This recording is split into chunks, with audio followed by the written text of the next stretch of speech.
This is Lab 3 by Zach Braun. The main problem of this lab is to analyze the star's motion to find the net force on the star for all points in the dataset. This is, of course, assuming that the net force on the star is due solely to a black hole in deep space. The process that I will go about this is first I'm going to do an introduction, then discuss my Python code, and discuss the fundamental principle, and I'm going to talk about what does it mean, what if, and conclusion. Let's now discuss my Python code. The star's mass is 1.989 times 10 to the 30 kilograms. Now I did delta T of 86,400. This is the amount of seconds in a day. These two lines of code compute the initial and final momentum vectors. This is found using the formula P equals mv, where P initial equals star.m times V initial, and P final equals star.m times V final. This line of code calculates the change in the star's velocity, and the line of code below it calculates the change in momentum. This line of code calculates dp over dt, which is just delta P over delta T. Then by Newton's second law, F net equals dp dt. These three lines of code calculate dp dt parallel. This line of code calculates F net parallel. This line of code calculates dp dt perpendicular.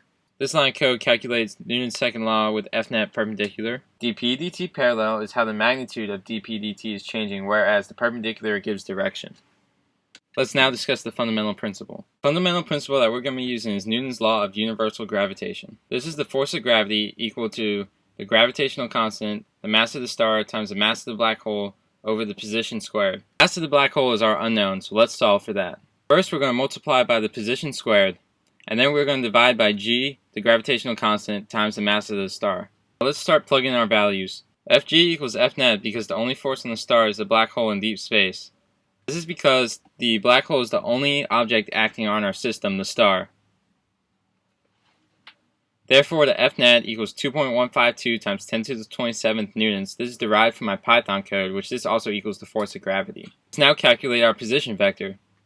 The magnitude of position equals the square root of x squared plus y squared plus z squared. I plug in my values from the Python code, and I plug in 1.95 times 10 to the 24th. I plug in my positions that I got from the Python code for my x, y, and z. I have a final position vector of 1.39967 times 10 to the 12th meters. This is this distance between the star and the black hole. This is the star's final position. For the equation, however, we need to square the position. This equals 1.95 times 10 to the 24th meters. Let's now plug in our values and calculate the mass of the black hole. Once all the values are plugged in, the mass of the black hole equals 3.1778 times 10 to the 31st kilograms.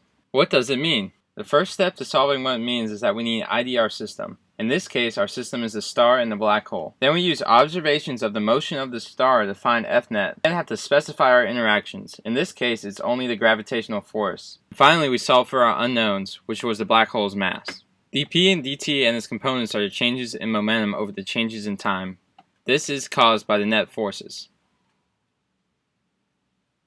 And Fnet and its components are the sum of all pushes and pulls. This is the difference between Fnet and dp dt.